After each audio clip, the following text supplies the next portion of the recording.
ಈ ಭಾನುವಾರದಲ್ಲಿಯೂ ಕರ್ತನ ಸನ್ನಿಧಾನಕ್ಕೆ ಬಂದಿರುವಂಥ ನಿಮ್ಮೆಲ್ಲರನ್ನ ದೇವರು ಹೆಸರಿಸಿಡಿದು ಆಶೀರ್ವದಿಸಲಿ. ಇವತ್ತು ಭಾನುವಾರ ಅನೇಕ ಜನ ಇವತ್ತು ಸಭೆಗೆ ಗೈರಾಗಿದ್ದಾರೆ, ಬಂದಿಲ್ಲ. ಪಾಪ ಏನೇನು ಪರ್ಸ್ನಲ್ ಕೆಲಸಗಳಿತ್ತು ಅವ್ರಿಗೆ ಹೋಗಿದ್ದಾರೆ.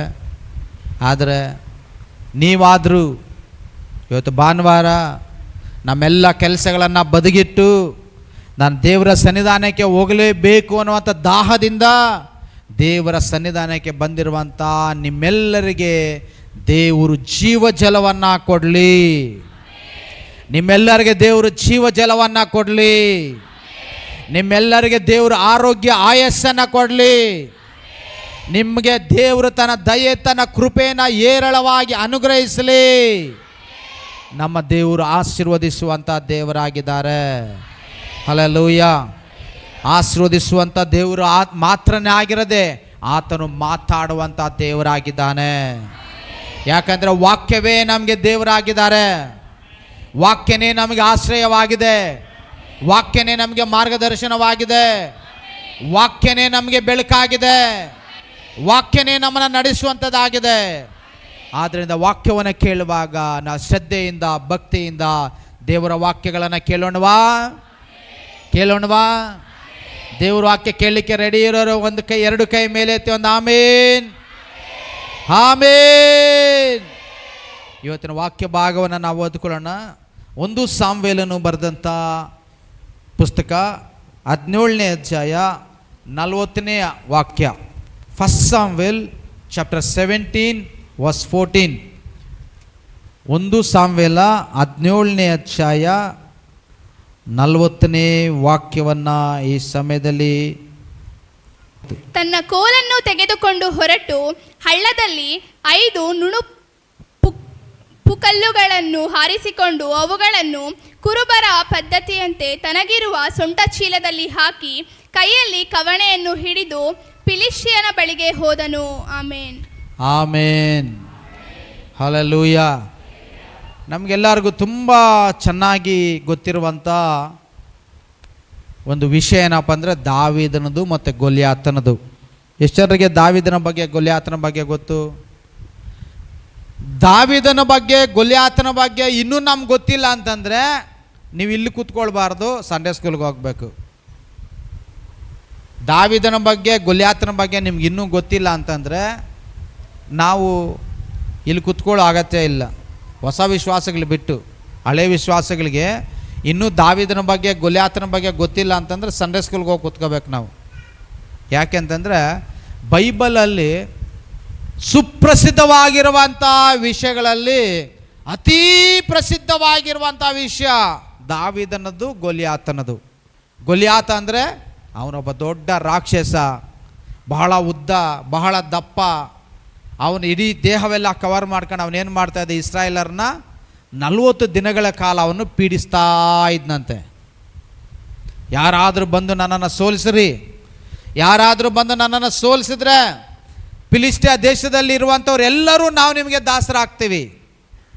ನೀವು ಯಾರಾದರೂ ಇಸ್ರಾಯೇಲರಲ್ಲಿ ನಮ್ಮನ್ನು ಸೋಲಿಸಲಿಲ್ಲ ಅಂತಂದರೆ ನೀವೆಲ್ಲ ಬಂದು ನಮಗೆ ದಾಸರಾಗಬೇಕು ಅಂತೇಳಿ ಗೊಲ್ಯಾತನು 40 ದಿನಗಳ ಕಾಲ 1 ಪೇತ್ರನಿಗೆ ಬರೆದಂಥ ಪತ್ರಿಕೆ 5ನೇ ಅಧ್ಯಾಯದಲ್ಲಿ ಗರ್ಜಿಸುವ ಸಿಂಹದೋಪಾದಿಯಲ್ಲಿ ಸೈತಾನನು ಯಾರನ್ನು ನುಂಗಲಿ ಬಿಡಲಿ ಅಂತ ತಿರುಗ್ತಾ ಇದ್ದಾನಲ್ಲ, ಹಂಗೆ ಈ ಗೊಲ್ಯಾತನು ಒಬ್ಬ ದೊಡ್ಡ ರಾಕ್ಷಸನಾಗಿ ಇಸ್ರಾಯೇಲರ ಮೇಲೆ ಗರ್ಜನೆ ಮಾಡ್ತಾ ಇದ್ದಾನೆ 40 ದಿನ. ಎಷ್ಟು ದಿನ? 40 ದಿನ ಗರ್ಜಿಸ್ತಾ ಇದ್ದಾನೆ. ಅದು ಯಾವಾಗೋ ಒಂದು ಸತಿ ಗರ್ಜಿಸಲಿಲ್ಲ, 40 ದಿನ ಬೆಳಿಗ್ಗೆ ಸಾಯಂಕಾಲ, ಬೆಳಿಗ್ಗೆ ಸಾಯಂಕಾಲ, ಬೆಳಿಗ್ಗೆ ಸಾಯಂಕಾಲ. ಅರ್ಥ ಆಗ್ತಾ ಇದೆಯಾ? ಕರ್ತನಲ್ಲಿರುವಂಥ ಪ್ರೀತಿಯ ಸಹೋದರ ಸಹೋದರಿ, 40 ದಿನಗಳ ಕಾಲ ಗೊಲ್ಯಾತನು ಗರ್ಜಿಸುವ ಸಿಂಹದೋಪಾದಿಯಲ್ಲಿ ಗರ್ಜಿಸ್ತಾ ಇದ್ರು ಸಹ ಸೌಲನ ಮಾತ್ರ ಸುಮ್ಮನೆ ಇದ್ದಾನೆ, ಮೌನವಾಗಿದ್ದಾನೆ. ಆ್ಯಕ್ಚುಲಿ ಸೌಲನ ಬಂದು ಒಂದು ದೊಡ್ಡ ಯುದ್ಧ ವೀರ. ಅವನಿಗೆ ಯುದ್ಧ ಮಾಡೋದಕ್ಕೆಲ್ಲ ತುಂಬ ಚೆನ್ನಾಗಿ ಗೊತ್ತಿತ್ತು. ಅವನು ಉದ್ದಕ್ಕೆ ಭಾಳ ನೋಡಲಿಕ್ಕೆ ಅಂದವಾಗಿಯೂ ಇದ್ದ. ಅಮಲೇಕ್ಯದವ್ರನ್ನ ಅವನು ಸೋಲಿಸಿದ್ದ. ಭಾಳಷ್ಟು ಯುದ್ಧಗಳನ್ನೆಲ್ಲ ಸೌಲನು ಮಾಡಿದ್ದ. ಆದರೆ ಈ ರಾಕ್ಷಸನು ಗೊಲ್ಯಾತನು ಇಸ್ರಾಯೇಲರ ಮೇಲೆ ಯುದ್ಧಕ್ಕೆ ಬರುವಾಗ ಸೌಲನು ಸುಮ್ಮನೆ ಇದ್ದಾನೆ 40 ದಿನ ಯುದ್ಧಕ್ಕೆ ಬರಲಿಲ್ಲ. ಆಗ ಬರುವವನೇ ದಾವೀದನು ಒಬ್ಬ ಚಿಕ್ಕ ಹುಡುಗ, ಇನ್ನ ಯೌವನಸ್ಥನು, ಅವನು ಕುರಿಗಳನ್ನು ಮೇಯಿಸುವಂಥವನು. ಅವನು ಯಾವಾಗಲೂ ವೀಣೆಯನ್ನು ಬಾರಿಸ್ಕೊಂಡು ಅವನು ದೇವ್ರನ್ನ ಸ್ತುತಿ ಮಾಡಿ ದೇವ್ರನ್ನ ಹಾಡಾಡ್ತಾ ಇದ್ದಂಥ ಒಬ್ಬ ಚಿಕ್ಕ ಹುಡುಗ ಬರ್ತಾನೆ. ಈ ಚಿಕ್ಕ ಹುಡುಗ ಬಂದು ಅಲ್ಲಿರುವಂಥವ್ರಿಗೆ ಹೇಳ್ತಾನೆ, ನಾನು ಗೊಲ್ಯಾತನ ಮೇಲೆ ಯುದ್ಧ ಮಾಡ್ತೀನಿ, ನಾನು ಸೋಲಿಸ್ತೀನಿ.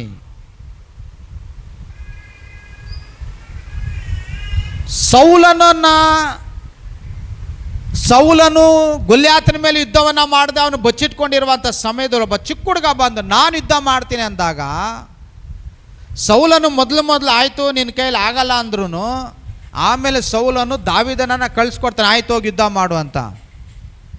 ಕಳಿಸ್ಕೊಡುವಾಗ ಬಿಲ್ಲು ಬಾಣ ಅವನ ಶರೀರಕ್ಕೆ ಬೇಕಾಗಿರುವಂಥ ಎಲ್ಲ ಯುದ್ಧ ಮಾಡಲಿಕ್ಕೆ ವಸ್ತ್ರಗಳನ್ನು ಹಾಕಿದ್ರೆ ಅದು ಯಾವುದು ಸಹ ದಾವೀದನಿಗೆ ಆಗಲಿಲ್ಲ, ಅದನ್ನು ಹಾಕ್ಕೊಂಡು ಅವನು ಯುದ್ಧ ಮಾಡಲಿಕ್ಕೆ. ಆಗ ದಾವೀದನೇನು ಮಾಡ್ತಾ ಇದ್ದಾನೆ, ಇವಾಗ ಕವಣೆಯನ್ನು ತಗೊಳ್ತಾ ಇದ್ದಾನೆ. ಏನು ತಗೊಳ್ತಾ ಇದ್ದಾನೆ? எப்ப சவுலு யுத்தத்துக்கு போலியோ அப்போ தாவீது வந்து சொல்கிற நான் போகிறேன், நான் யுத்தம் செய்கிறேன் போது தாவீதுக்கு எல்லா யுத்தம் செய்கிறதுக்கு தேவையான எல்லா பொருள்களையும் கொடுக்குறாங்க. அந்த துணி, அந்த ஒரு பில்லு, இது எல்லாம் கொடுக்குறாங்க. ஆனால் தாவீது எதுவுமே கூட அவன் என்ன செய்யலை, அது உபயோகப்படுத்த வரல அவனுக்கு. அப்போ தாவீது எங்கே போகிறா? தாவீது போயிட்டு ஒரு 5 கல் எடுத்துகிட்டு, இந்த இங்கிலீஷில் ஸ்லிங்கன்னு சொல்லுவாங்கல்ல, இந்த ஸ்லிங்கை எடுத்துன்னு போகிறா. இங்கே நாங்கள் கவனிக்கிற ஒரு விஷயம் என்னன்னா, இந்த ஸ்லிங்கு என்ன சொல்கிறது, இந்த கவனைன்னு சொல்கிறாங்க கன்னடத்தில், இந்த ஸ்லிங் அடிக்கிற வேலை யார் நல்லா செய்கிறாங்க? தாவீது வந்து இஸ் ஃப்ரம் ஜூதா ட்ரைப், சவுல் ಈಸ್ ಫ್ರಮ್ ಬೆಂಜಮಿನ್ ಟ್ರೈಬ್. ಈಗ ದಾವೀದನು ಕವಣೆಯನ್ನು ಎತ್ಕೊಳ್ತಾ ಇದ್ದಾನೆ, ಒಂದು ಕವಣೆ ಎತ್ಕೊಂಡು 5 ಕಲ್ಲು ಎತ್ಕೊಳ್ತಾ ಇದ್ದಾನೆ. ಆ್ಯಕ್ಚುಲಿ ಕವಣೆ ಹೊಡೆಯೋ ಕೆಲಸ ಯಾರ್ದು?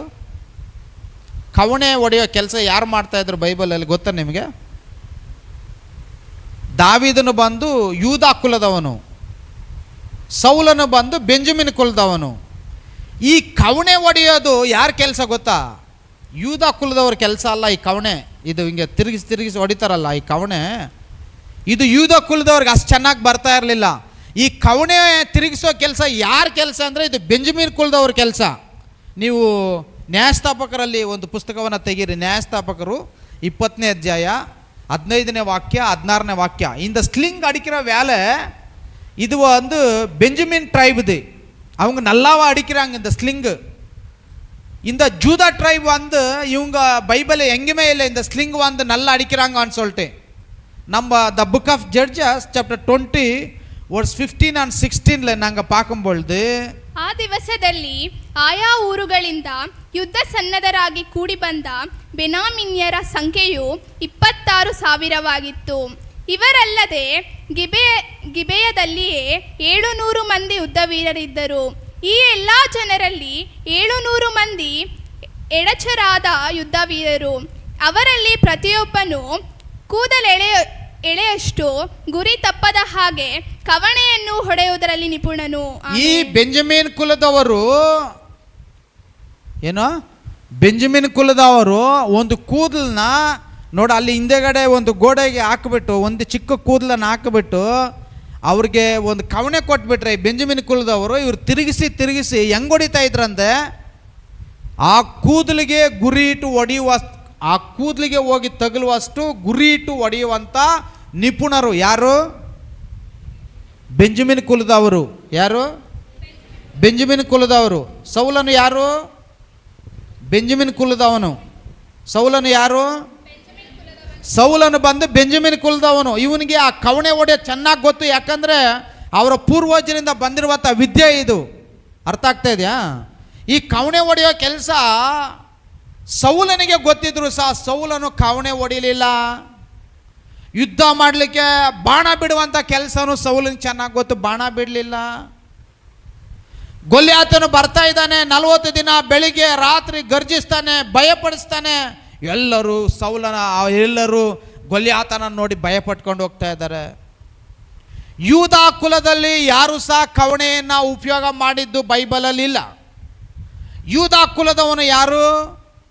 ದಾವಿದನು ಬಂದ ಯೂದ ಕುಲದವನು. ಅವನು ಎಲ್ಲಿನೂ ಬೈಬಲಲ್ಲಿ ಯೂದ ಕುಲದವರು ಕವಣೆ ಹೊಡಿತಾ ಇದ್ರು ಅಂತ ಬೈಬಲಲ್ಲಿ ಎಲ್ಲೂ ಇಲ್ಲ. ಕವಣೆ ಹೊಡೆಯುವ ಕೆಲಸ ಬೆಂಜಮಿನ್ ಕುಲದವನಾದರೂ ಬೆಂಜಮಿನ್ ಕುಲದವನು ಕವಣೆ ಹೊಡಿಲಿಕ್ಕೆ ಬರ್ತಾ ಇಲ್ಲ. ಆಗ ದೇವ್ರು ಆರಿಸ್ಕೊಂಡಿದ್ದೆ ದಾವಿದನನ್ನು. ಹಲ್ಲೆಲೂಯಾ. ದಾವಿದನು ಕುರಿಗಳನ್ನು ಮೇಯಿಸ್ತಾ, ಆತನು ಯಾವಾಗಲೂ ವೀಣೆಯನ್ನು ಆತನು ಬಾರಿಸ್ತಾ, ತಂಬುರಿಯನ್ನು ಬಾರಿಸ್ತಾ, ಆತನು ವಾದ್ಯಗಳನ್ನು ನುಡಿಸ್ತಾ, ಕಾಡಲ್ಲಿ ಹಾಡುಗಳನ್ನ ಆಡ್ಕೊಂಡು ದೇವರನ್ನ ಸ್ತುತಿ ಮಾಡ್ಕೊಂಡಿದ್ದಂಥ ಒಬ್ಬ ಹುಡುಗ. ಆ ಹುಡುಗ ಈಗ ಕವಣೆಯನ್ನು ತಗೊಂಡು ಹೋಗ್ತಾ ಇದ್ದಾನೆ ಯುದ್ಧ ಮಾಡಲಿಕ್ಕೆ. ಕರ್ತನಲ್ಲಿರುವಂಥ ಪ್ರೀತಿಯ ಸಹೋದರ ಸಹೋದರಿಯೇ, ಎಂಥ ಒಂದು ವಿಚಿತ್ರ ನೋಡಿ. ಯಾರಿಗೆ ವಿದ್ಯೆ ಗೊತ್ತಿದೆಯೋ ಅವನು ಹೋಗ್ತಾ ಇಲ್ಲ. ಯಾರಿಗೆ ವಿದ್ಯೆ ಗೊತ್ತಿದೆಯೋ ಅವನು ಹೋಗ್ತಾ ಇಲ್ಲ. ಯಾರಿಗೆ ಆ ವಿದ್ಯೆಯ ಬಗ್ಗೆ ಅಷ್ಟೊಂದು ಜ್ಞಾನ ಇಲ್ವೋ ಅವನು ಹೋಗ್ತಾ ಇದ್ದಾನೆ ಕವಣೆ ಎತ್ಕೊಂಡು. ನೋಡಿ, ದೇವರು ಅಜ್ಞಾನಿಗಳನ್ನು ದೇವರು ಆರಿಸ್ಕೊಳ್ತಾರೆ. ಆ ವಿದ್ಯೆ ಯಾರಿಗೆ ಗೊತ್ತಿಲ್ಲ, ಈ ವಿದ್ಯೆ ನನಗೆ ಗೊತ್ತೇ ಇಲ್ಲ, ಇದು ನನಗೆ ಬರೋದೇ ಇಲ್ಲ, ಇದು ನನ್ನ ಕೈಲಿ ಸಾಧ್ಯ ಇಲ್ಲ ಅಂತ ಯಾರು ತನ್ನನ್ನು ತಾನು ನಾನು ಅಜ್ಞಾನಿ, ನನಗೇನು ಗೊತ್ತಿಲ್ಲ ಅಂತ ಅಂದ್ಕೊಳ್ತಾರೋ ಅವನನ್ನು ದೇವ್ರೇನು ಮಾಡ್ತಾರೆ? ಜ್ಞಾನಿಯನ್ನಾಗಿ ಮಾಡಿ ದೇವರು ಅವನನ್ನು ಉಪಯೋಗ ಮಾಡುವಂಥ ದೇವರಾಗಿದ್ದಾರೆ. ಈ ವಿದ್ಯೆ ಗೊತ್ತಿರುವಂಥವರು, ಅದರ ಬಗ್ಗೆ ಜ್ಞಾನ ಇರುವಂಥವರು ಸೌಲನ ಹಾಗೆ ಸುಮ್ಮನೆ ಇರ್ತಾರೆ. ವಿದ್ಯೆ ಗೊತ್ತಿದೆ, ಕವಣೆ ಹೊಡೆಯೋದೆಲ್ಲ ಸೌಲನಿಗೆ ತುಂಬ ಚೆನ್ನಾಗಿ ಗೊತ್ತಿರ್ತದೆ. ಯಾಕಂದರೆ ಅವನು ಬೆಂಜಮಿನ್ ಕುಲದವನು. ಆದರೆ ಅವನು ಅದನ್ನು ಉಪಯೋಗ ಮಾಡಲಿಲ್ಲ. ಯಾವಾಗ ಅದನ್ನು ಉಪಯೋಗ ಮಾಡಲಿಲ್ವೋ ಆ ವಿದ್ಯೆಯನ್ನು ದೇವರೇನು ಮಾಡಿದ್ರು? ದಾವಿದನ ಕೊಟ್ಟೆ, ನೀನು ಉಪಯೋಗ ಮಾಡು ಅಂತಂದ್ರು. ಹಲ್ಲೆಲೂಯಾ. ನೋಡಿ, ದೇವರು ಎಲ್ಲರಿಗೂ ಒಂದೊಂದು ತಲಾಂತ್ ಕೊಟ್ಟಿರ್ತಾರೆ. ಅರ್ಥ ಆಯ್ತಾ? ದೇವರು ಎಲ್ಲರಿಗೂ ಒಂದೊಂದು ತಲಾಂತ್ ಕೊಟ್ಟಿದ್ದಾರೆ. ಆ ತಲಾಂತನ್ನು ನೀನು ಸರಿಯಾಗಿ ಉಪಯೋಗ ಮಾಡದೆ ಹೋದರೆ, ಆ ತಲಾಂತನ್ನು ನೀನು ಸರಿಯಾಗಿ ದೇವರಿಗಾಗಿ ಉಪಯೋಗ ಮಾಡದೆ ಹೋದರೆ, ಆ ತಲಾಂತನ್ನು ಯಾರಿಗೆ ಕೊಡ್ತಾರೆ? ಬೇರೆಯವರಿಗೆ ದೇವರು ಕೊಡಿಸ್ತಾರೆ. ಹಲ್ಲೆಲೂಯಾ. ಮತ್ತಾಯನ ಬರಂಥ ಸುವಾರ್ತೆಯಲ್ಲಿ ಒಬ್ಬ ವ್ಯಾಪಾರಿ ದೂರ ಹೋಗಬೇಕಾದ್ರೆ ಒಬ್ಬನಿಗೆ 5 ತಲಾಂತು, ಒಬ್ಬನಿಗೆ 3 ತಲಾಂತು, ಒಬ್ಬನಿಗೆ 1 ತಲಾಂತನ ಕೊಟ್ಬಿಟ್ಟು ಹೋಗ್ತಾನೆ. ಅವನು ಭಾಳ ದಿನಗಳಾದ ನಂತರ ಅವನು ವಾಪಸ್ ಬಂದಾಗ ಆ ವ್ಯಾಪಾರಿ ಯಾರ್ಯಾರಿಗೆ ತಲಾಂತನ ಕೊಟ್ಟಿದ್ದನೋ ಅವನ ಕರೆಸ್ತಾನೆ. ಬಾಪ, 5 ತಲಾಂತವನ್ನ ಕರೆಸ್ತಾರೆ. 5 ತಲಾಂತವನು ಏನು ಮಾಡ್ತಾನೆ? ಸ್ವಾಮಿ, ನಾನು 5 ತಲಾಂತಿಗೆ 5 ತಲಾಂತನ ನಾನು ಸಂಪಾದನೆ ಮಾಡಿದ್ದೀನಿ ಅಂತ 5 ತಲಾಂತಿಗೆ 10 ತಲಾಂತನ ತಂದಿಡ್ತಾನೆ. ಆಗ ಯಜಮಾನನ ಹೇಳ್ತಾನೆ, ಬಲ ನಂಬಿಗಸ್ತನ ಆಗಿರುವಂಥ ಆಳು, ನನ್ನ ಆಸ್ತಿಯಲ್ಲಿ ನಿನಗೆ ಪಾಲಿದೆ, ಬಾ ನಾನು ಬಲಗಡೆ ಕೂತ್ಕೊ. 2 ತಲಾಂತು ಕೊಟ್ಟಿರೋವನ್ನ ಕರೆಸ್ತಾನೆ. ನೀನೇನಪ್ಪ ಮಾಡಿದೆ? 2 ರೂಪಾಯಿ. ಅವನು ಹೇಳ್ತಾನೆ, ಸ್ವಾಮಿ, ನೀವು 2 ರೂಪಾಯಿ ಕೊಟ್ಬಿಟ್ಟು ಹೋಗಿದ್ರಿ, 2 ರೂಪಾಯಿಗೆ ನಾನು 2 ರೂಪಾಯಿ ಸೇರಿಸಿದ್ದೀನಿ, ಸಂಪಾದನೆ ಮಾಡಿದ್ದೀನಿ, ತಗೊಳ್ಳಿ ಸ್ವಾಮಿ 4 ರೂಪಾಯಿ. ಬಲ ನಂಬಿಗಸ್ತನಾಗಿರುವಂಥ ಆಳು, ನೀನು ಚೆನ್ನಾಗಿ ಕೆಲಸ ಮಾಡಿದ್ಯಾ, ಬಾ ನನ್ನ ಬಲಭಾಗದಲ್ಲಿ ಕುಳಿತುಕೋ, ನನ್ನ ಆಸ್ತಿಯಲ್ಲಿ ನಾನು ನಿನಗೆ ಪಾಲು ಕೊಡ್ತೀನಿ. ಆಗ 1 ತಲಾಂತು ಕೊಟ್ಟಿರೋರನ್ನ ಕರೆಸ್ತಾರೆ. 1 ತಲಾಂತನನ್ನು ಕೊಟ್ಟಿರೋರನ್ನ ಕಲಿಸಿದಾಗ ಆ 1 ತಲಾಂತು ತಗೊಂಡಿರೋನೇನು ಮಾಡ್ತಾನೆ? ಸ್ವಾಮಿ, ನೀನು ಬಹಳ ಭಯಂಕರವಾಗಿರುವಂಥ ಮನುಷ್ಯ, ನೀನು ಯಾರನ್ನೂ ಸುಮ್ಮನೆ ಬಿಡೋದಿಲ್ಲ ಅಂತ ಗೊತ್ತು ನನಗೆ. ಅದಕ್ಕೆ ಎಲ್ಲಿ 1 ತಲಾಂತನ್ನ ನಾನು ವ್ಯಾಪಾರಕ್ಕೆ ಹಾಕಿದ್ರೆ ಲಾಸ್ ಆಗಿಬಿಟ್ರೆ ಆಮೇಲೆ ನಿನ್ನ ಹತ್ರ ಬಂದು ನಾನು ಬೈಸ್ಕೋಬೇಕು, ಒಡ್ಸ್ಕೋಬೇಕು ಅಂತೇಳಿ ನೀನು ಕೊಟ್ಟಿರೋ 1 ತಲಾಂತನ ಏನು ಮಾಡ್ದಂತೆ ಅವನು? ಎಲ್ಲೋ ಭೂಮಿ ಏನು ಅಗದ್ಬಿಟ್ಟು ಬಚ್ಚಿಟ್ಟಿದ್ದೆ, ಈಗ ನೀನು 1 ರೂಪಾಯಿ ನಿನಗೆ ವಾಪಸ್ ಕೊಡ್ತಾ ಇದ್ದೀನಿ, 1 ರೂಪಾಯಿ ವಾಪಸ್ ಕೊಟ್ಟನಂತೆ. ಆಗ ಅವನು ದೇವ್ರೇನು ಹೇಳ್ತಾ, ಆ ಯಜಮಾನನೇನು ಹೇಳ್ತಾನೆ? 1 ತಲಾಂತ ತಗೊಂಡಿರೋ ಯಜಮಾನ ಏನು ಹೇಳ್ತಾನೆ? ಇವನು ಕೈ ಕಾಲನ್ನ ಕಟ್ಟಿ ಕತ್ತಲೆ ಕೋಣೆಯಲ್ಲಿ ಹಾಕ್ರಿ. ಹಲ್ಲೆಲೂಯ. ನೋಡಿ, ದೇವ್ರು ನಮಗೇನು ತಲಾಂತ್ ಕೊಟ್ಟಿದ್ದಾರೆ, ಆ ತಲಾಂತನ ನಾವು ದೇವರಿಗಾಗಿ ಉಪಯೋಗ ಮಾಡಬೇಕು. ಆ ತಲಾಂತನ ವೃದ್ಧಿ ಮಾಡಬೇಕು. ಆ ತಲಾಂತನ ನೀನು ವೃದ್ಧಿ ಮಾಡಿದೆ, ಭೂಮಿಯಲ್ಲಿ ಏನಾದರೂ ಅಗದು ಬಚ್ಚಿಟ್ರೆ ಆ ತಲಾಂತನ ದೇವರು 5 ತಲಾಂತ ಇರೋನಿಗೆ 2 ತಲಾಂತಿರೋನಿಗೆ ಯಾವ ರೀತಿಯಲ್ಲಿ ಕೊಡಿಸ್ತಾರೋ ಆ ರೀತಿಯಲ್ಲಿ ನಮ್ಮ ತಲಾಂತನ್ನು ದೇವರು ಕಿತ್ಕೊಳ್ತಾರೆ. ಸೌಲನಿಗೆ ತಲಾಂತಿತ್ತು, ಸೌಲನಿಗೆ ಒಂದು ಒಳ್ಳೆ ಅವಕಾಶ ಇತ್ತು. ಅವನು ಕವಣೆ ಹೊಡೆಯೋದ್ರಲ್ಲಿ ಅವರ ಪೂರ್ವಜರು, ಅವ್ರ ವಂಶದವರು ಕೂದಲಷ್ಟು ಅವರು ಅದು ಗುರಿ ತಪ್ತಾ ಇರಲಿಲ್ಲ ಅಂದರೆ ನೀವು ಲೆಕ್ಕ ಹಾಕೊಳ್ಳಿ, ಅವ್ರು ಇನ್ನೆಷ್ಟು ರಣವೀರರಾಗಿರ್ಬೋದು. ಆದರೆ ಸೌಲನು ಹೋಗಲೇ ಇಲ್ಲ. ಗರ್ಜಿಸ್ತೀಯಾ ಬೆಳಗ್ಗೆ ಬಂದು ಗರ್ಜಿಸ್ಕೊಂಡು ಹೋಗು, ಸಾಯಂಕಾಲ ಗರ್ಜಿಸ್ಕೋ. 40 ದಿನ ಗರ್ಜಿಸ್ತಾ ಇದ್ದಾನೆ ಗೊಲ್ಯಾತನು. ಸೌಲನು ಬರಲೇ ಇಲ್ಲ. ಏಯ್ ನಡಿ, ಅವನು ಯಾರೋ ಫಿಲಿಷ್ಟಿಯದವನು, ಅವನು ಎಷ್ಟು ನೋಡ್ತೀನಿ, ನನ್ನ ದೇವ್ರು ನನ್ನ ಕಡೆ ಇದ್ದಾರೆ, ದೇವರು ನನ್ನನ್ನು ರಾಜನನ್ನಾಗಿ ಮಾಡಿದ್ದಾರೆ, ನಾನು ಯುದ್ಧ ಮಾಡ್ತೇನೆ, ನಾನು ಗೊಲ್ಯಾತನನ್ನು ಸೋಲಿಸ್ತೀನಿ ಅಂತೇಳಿ ಸೌಲನು ಮುಂದೆ ಬರಲೇ ಇಲ್ಲ. ಕರ್ತನಲ್ಲಿರುವಂಥ ಪ್ರೀತಿಯ ಸಹೋದರ ಸಹೋದರಿ, ಇವತ್ತು ಅನೇಕರಿಗೆ ದೇವರು ತಲಾಂತ್ ಕೊಟ್ಟಿದ್ದಾರೆ. ಸಭೆಯಲ್ಲಿ ಒಬ್ಬೊಬ್ಬರಿಗೂ ಒಂದೊಂದು ತಲಾಂತ್ ಇದೆ. ಕೆಲವರಿಗೆ ಸುವಾರ್ತೆ ಸಾರುವಂಥದ್ದು, ಕೆಲವರಿಗೆ ಸಭೆಯಲ್ಲಿ ಸೇವೆ ಮಾಡುವಂಥದ್ದು, ಕೆಲವರಿಗೆ ಹಾಡುಗಳು ಬರೆಯುವಂಥದ್ದು, ಏನೇನೋ ತಲಾಂತಗಳನ್ನು ದೇವರು ನಮಗೆ ಕೊಟ್ಟಿದ್ದಾರೆ. ಆ ತಲಾಂತನ್ನು ನಾವು ಉಪಯೋಗ ಮಾಡದೆ ಹೋದರೆ, ಸರಿಯಾದ ರೀತಿಯಲ್ಲಿ ಉಪಯೋಗ ಮಾಡದೆ ಹೋದರೆ, ಆ ತಲಾಂತನ್ನು ದೇವರು ಬೇರೆಯವರಿಗೆ ವರ್ಗಾಯಿಸ್ತಾರೆ. ನೀನು ಕೊಟ್ಟಿರುವಂಥ ತಲಾಂತನ ನೀನು ಉಪಯೋಗ ಮಾಡಲಿಲ್ಲ ಅಂತಂದರೆ. ಕರ್ತನಲ್ಲಿರುವಂಥ ಪ್ರೀತಿಯ ಸಹೋದರ ಸಹೋದರಿ, ದಾವೀದನು ಹೋಗ್ತಾ ಇದ್ದಾನೆ ಕವಣೆ ಎತ್ಕೊಂಡು. ಅವನಿಗೆ ಯುದ್ಧ ಮಾಡಲಿಕ್ಕೆ ಅವನಿಗೆ ಬಾಣ ಇಲ್ಲ, ಅವ್ನಿಗೆ ಯುದ್ಧ ಮಾಡಲಿಕ್ಕೆ ಅವನ ಹತ್ರ ಕತ್ತಿ ಇಲ್ಲ, ಅವ್ನಿಗೆ ಯುದ್ಧ ಮಾಡಲಿಕ್ಕೆ ಅವನಿಗೇನು ತಲೆಗೆ ಏನು ಶಿರಸ್ತ್ರಾಣ ಇಲ್ಲ, ಎದೆಗೆ ಕವಚ ಇಲ್ಲ, ಯುದ್ಧ ವಸ್ತ್ರಗಳನ್ನು ಏನೂ ಹಾಕ್ಕೊಂಡಿಲ್ಲ. ಅವನು ಹೋಗ್ತಾ ಇದ್ದಾನೆ ಕವಣೆ ಎತ್ಕೊಂಡು ಹೋಗಿ ಗೊಲ್ಯಾತನ ಮುಂದೆ ನಿಂತ್ಕೊಳ್ತಾನೆ. ಗೊಲ್ಯಾತನ ಹತ್ತು ಕಡೆಯಿಂದ ದೊಡ್ಡದೊಂದು ಕತ್ತಿ ತಗೊಂಡು, ತಲೆಗೆ ಒಂದು ದೊಡ್ಡ ಒಂದು ಶಿರಸ್ತ್ರಾಣ ಇಟ್ಕೊಂಡು, ಎದೆ ಕವಚ ಹಾಕ್ಕೊಂಡು ಬರ್ತಾ ಇದ್ದಾನೆ ಎದುರುಗಡೆ. ಯಾರ ಎದುರುಗಡೆ? ದಾವೀದನ ಎದುರುಗಡೆ. ದಾವೀದನು ಭಯ ಪಡಲಿಲ್ಲ. ಗೊಲ್ಯಾತನು ಗರ್ಜಿಸ್ಲಿಕ್ಕೆ ಪ್ರಾರಂಭ ಮಾಡ್ತಾನೆ. ನೀನೇನು ನನ್ನ ನಾಯಿ ಅನ್ಕೊಂಡಿದ್ಯಾ? ಒಂದು ಕೋಲ್ ಎತ್ಕೊಂಡು ಕವಣೆ ಎತ್ಕೊಂಡು ಬರ್ತಾ ಇದ್ಯಾ ನಾಯಿನ ಹೊಡೆಯೋ ಥರ? ನಾನು ನಿನ್ನನ್ನು ಅರಿದು ತುಂಡು ಮಾಡಿ ನಾನು ನಿನ್ನನ್ನು ಪ್ರಾಣಿಗಳಿಗೆ ಪಕ್ಷಿಗಳಿಗೆ ಬಿಸಾಕ್ತೀನಿ ಬಾ ಅಂತೇಳಿ ಗೊಲ್ಯಾತನು ಕಿರ್ಚ್ಕೊಂಡು ಬರ್ತಾ ಇದ್ದಾನೆ. ಇತ್ತ ಕಡೆ ದಾವೀದನು ನಿಂತ್ಕೊಂಡಿದ್ದಾನೆ. ಭಯ ಇಲ್ಲ ಇವನಿಗೆ. ಇವನು ಕವಣೆ ತಗೊಳ್ತಾನೆ. ಆ ಕವಣೆಯನ್ನು ಇವನು ತಂದಿರುವಂಥ 5 ಕಲ್ಲಲ್ಲಿ ಒಂದು ಕಲ್ಲನ್ನು ಕವಣೆಯಲ್ಲಿಟ್ಟು ಅವನು ತಿರುಗಿಸಿ ಹಿಂಗೆ ಬಿಟ್ಟರೆ ಆ ಕವಣೆ ನೇರವಾಗಿ ಎಲ್ಲಿಗೋಗಿ ಬೀಳ್ತದೆ? ಗೊಲ್ಯಾತನ ನಡುನೆತ್ತಿಗೆ ಇಲ್ಲಿಗೋಗಿ ಅದು ಬೀಳ್ತದೆ. ಆ ಕವಣೆ ಯಾವಾಗ ಆ ನಡುನೆತ್ತಿಯಲ್ಲಿ ಬಿದ್ದಾಗ ಅದು ತೂತ್ ಮಾಡ್ಕೊಂಡು ಒಳಗಡೆ ಹೋಗಿ ಅವನಿಗೆ ಜ್ಞಾನ ತಪ್ಪೋಗಿ ಕೆಳಗಡೆ ಬಿದ್ದು ಹೋಗ್ತಾನೆ ಗೊಲ್ಯಾತನು. ದಾವೀದನು ಓಡೋಗಿ ಅವನ ಕೈಯಲ್ಲಿದ್ದಂಥ ಕತ್ತಿಯನ್ನೇ ತಗೊಂಡು ಅವನ ತಲೆಯನ್ನೇ ಆತನು ಕತ್ತರಿಸಾಕ್ತಾನೆ. ಹಲ್ಲೆಲೂಯಾ. ನಿನ್ನ ತಲಾಂತನ ನೀನೇನು ಮಾಡಿದ್ದೀಯಾ? ಬಚ್ಚಿಟ್ಟಿದ್ಯಾ?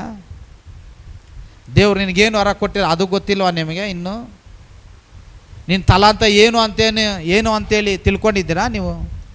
ನಿಮ್ಗೇನು ತಲಾಂತಿದೆ? ನಿನಗೇನು ವರ ಕೊಟ್ಟಿದ್ದಾರೆ? ಇವತ್ತು ಸಭೆಯಲ್ಲಿ ಅನೇಕರನ್ನು ಸಂಡೇ ಸ್ಕೂಲ್ ಟೀಚರ್ಗಳನ್ನಾಗಿ, ಅನೇಕರನ್ನು ಸೆಲ್ ಗ್ರೂಪ್ ಲೀಡರ್ಗಳನ್ನಾಗಿ ಇವತ್ತು ನಾವು ಮಾಡಿದ್ದೀವಿ. ಆ ತಲಾಂತನ ನೀವು ಸರಿಯಾಗಿ ಉಪಯೋಗ ಮಾಡದೆ ಹೋದರೆ, ಆ ತಲಾಂತನ ನೀವು ಸರಿಯಾಗಿ ನೀವು ದೇವರ ರಾಜ್ಯಕ್ಕಾಗಿ ಉಪಯೋಗ ಮಾಡಿ, ನೀನಿಲ್ಲ ಅಂದರೆ ಇನ್ನೊಬ್ಬರನ್ನ ಎಬ್ಬಿಸ್ತಾರೆ ದೇವರು. ನೀನು ಮಾಡಲಿಲ್ಲ ಅಂತಂದರೆ ಇನ್ನೊಬ್ಬರನ್ನ ಎಬ್ಬಿಸ್ತಾರೆ. ಅಯ್ಯೋ ನಾನು ಹೋಗಲಿಲ್ಲ ಅಂತಂದರೆ ಆಗಲ್ಲ ಅಂತ ಅಂದ್ಕೊಳ್ಳೋದಕ್ಕೆ ಹೋಗಬಾರ್ದು. ಈ ಸೆಲ್ ಗ್ರೂಪ್ ಅವರು, ಈ ಸಂಡೇ ಸ್ಕೂಲ್ ಅವರು ಏನಿಲ್ಲಿ ಮುಂದೆಗಡೆ ನಿಂತ್ಕೊಂಡು ಕೊಯ್ಯರಲ್ಲಿ ನಿಂತ್ಕೊಳ್ಳೋಕ್ಕೆ ನಾನು ಆಗಲ್ಲ, ನನ್ನ ಕೈಯಲ್ಲಿ ಆಗಲ್ಲ ಅಂದರೆ, ನೀನು ಆಗಿಲ್ಲದೆ ಇನ್ನೊಬ್ಬರನ್ನ ದೇವ್ರು ಕರ್ಕೊಬರ್ತಾರೆ. ಈ ಕೊಯ್ಯರ್ ಅನ್ನುವಂಥದ್ದು ಎಷ್ಟು ಆಶೀರ್ವದಿಸಲ್ಪಟ್ಟಂಥ ಕೆಲಸ ಗೊತ್ತಾ ನಿಮಗೆ?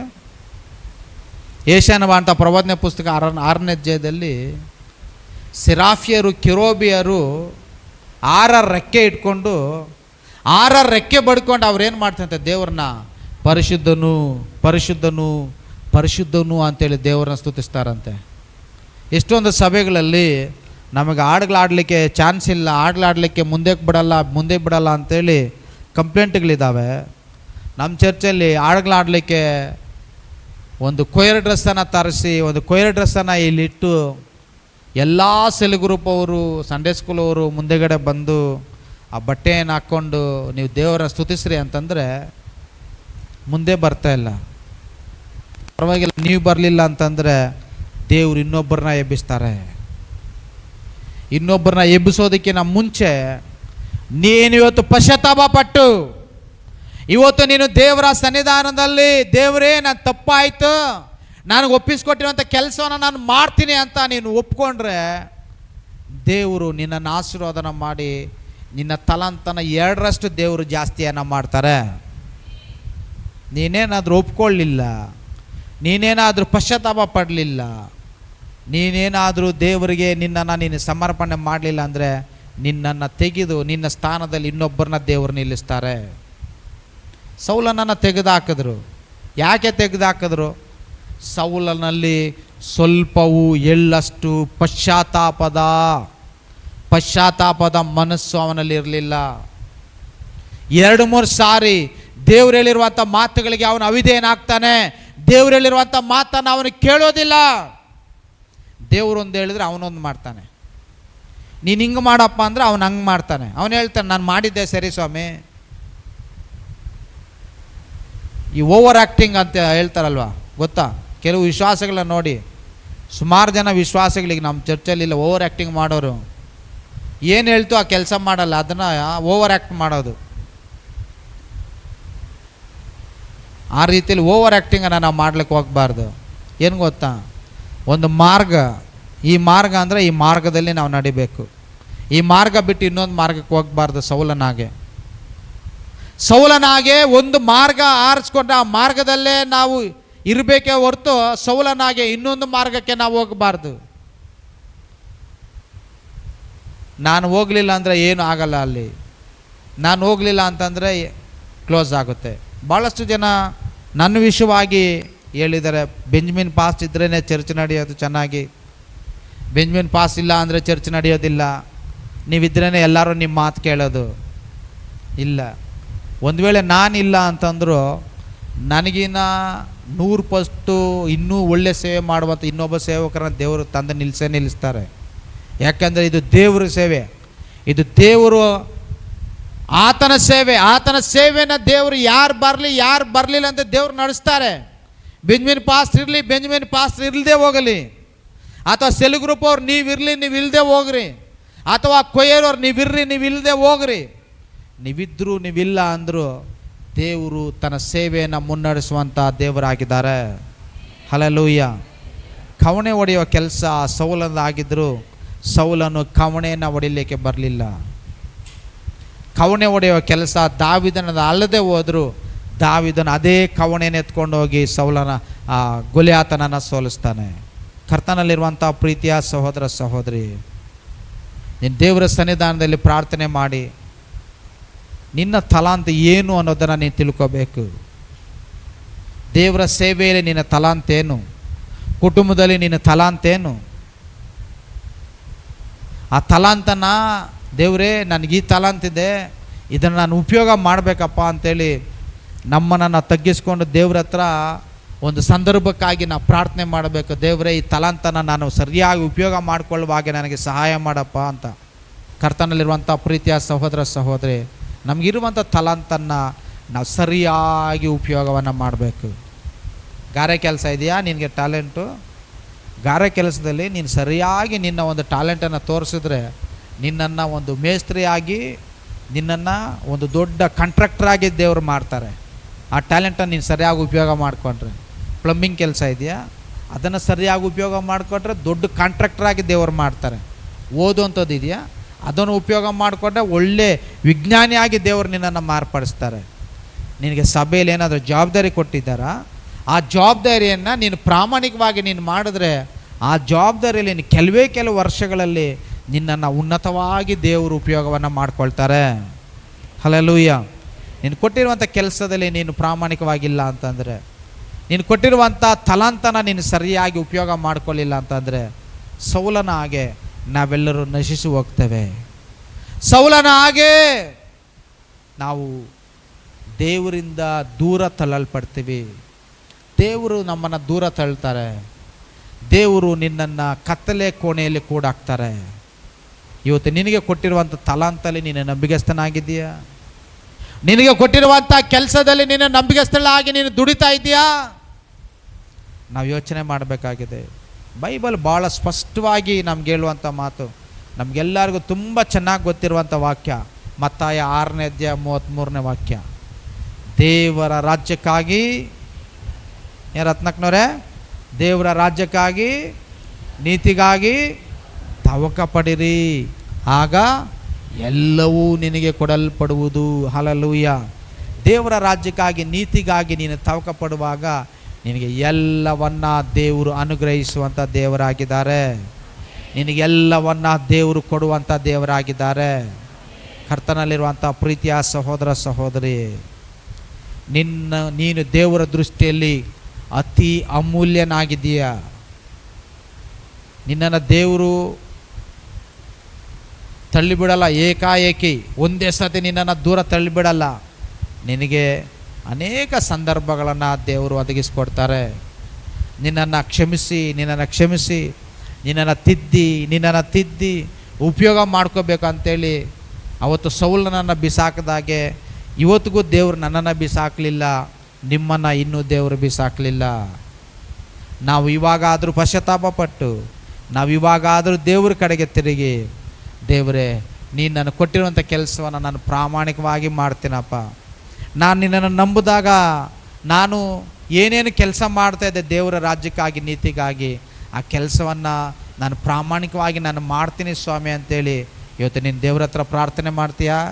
ಕಣ್ಣುಗಳನ್ನು ಮುಚ್ಚಿ ಕೇಳೋಣ. ಅಯ್ಯ, ನಾನು ಕೊಟ್ಟಿರುವಂಥ ತಲಾಂತನ ನಾನು ಉಪಯೋಗ ಮಾಡುವಂತೆ ಸಹಾಯ ಮಾಡಪ್ಪ. ನಾನು ಕೊಟ್ಟಿರುವಂಥ ತಲಾಂತನ ನಾನು ಉಪಯೋಗ ಮಾಡುವಂತೆ ಸಹಾಯ ಮಾಡಪ್ಪ.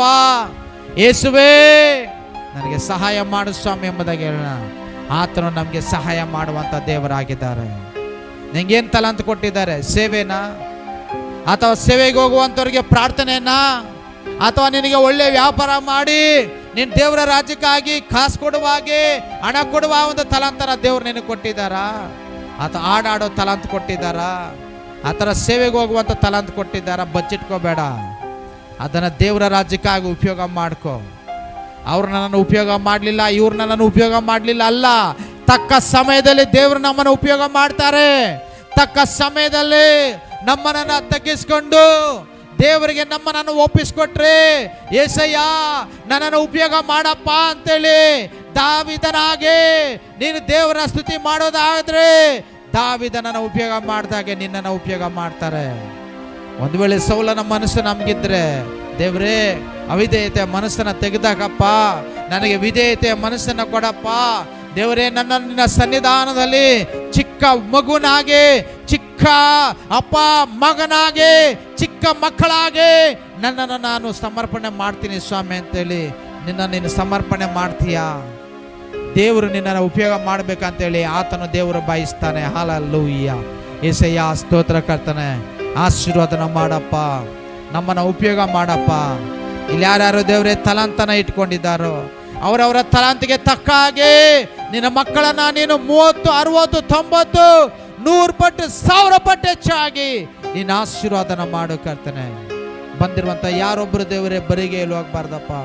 ನಮ್ಮ ಸಭೆಯಲ್ಲಿ ಸೆಲ್ ಗ್ರೂಪ್ ಅವರು ಇದ್ದಾರೆ ಅಪ್ಪ. ದೇವರೇ ನಮ್ಮ ಸಭೆಯಲ್ಲಿ ಕೊಯ್ಯರೋರು ಇದ್ದಾರೆ, ನಮ್ಮ ಸಭೆಯಲ್ಲಿ ಅಪ್ಪ ಸಂಡೇ ಸ್ಕೂಲ್ ಟೀಚರ್ಗಳಿದ್ದಾರೆ. ದೇವರೇ ಇವರೆಲ್ಲರೂ ನೀನು ಉಪಯೋಗ ಮಾಡ್ಕೋ ಸ್ವಾಮಿ. ಅವರವರು ಕೊಟ್ಟಿರುವಂಥ ಜವಾಬ್ದಾರಿಯನ್ನ ಅವರವರು ಸರಿಯಾಗಿ ನಿಭಾಯಿಸುವಾಗೆ, ಭಾರ ಉಳ್ಳವರಾಗಿ ನಿಭಾಯಿಸುವಾಗೆ ಸಹಾಯ ಮಾಡಪ್ಪ. ಒಂದು ಭಾರ ಕೊಡು ಸ್ವಾಮಿ, ಒಂದು ಆಸಕ್ತಿಯನ್ನು ಕೊಡಪ್ಪ. ಒಂದು ಭಾರ, ಒಂದು ಆಸಕ್ತಿಯಿಂದ ಆ ಕೆಲಸವನ್ನು ಮುನ್ನಡೆಸುವಂತ ನೀನು ಸಹಾಯ ಮಾಡಕರ್ತಾನೆ. ಎಲ್ಲ ಘನಮಾನ ಮಹಿಮೆ ನಾವು ನಿಮಗೆ ಸಮರ್ಪಿಸುತ್ತಾ ಯೇಸು ಕ್ರಿಸ್ತನ ನಾಮದಲ್ಲಿ ಪ್ರಾರ್ಥಿಸಿ ಬೇಡಿಕೊಳ್ಳುತ್ತೇವೆ ತಂದೆ. ಆಮೇನ್. 2 ಕೈ ಮೇಲೆ ಎತ್ತಿ ಒಂದು ಆಮೇನ್.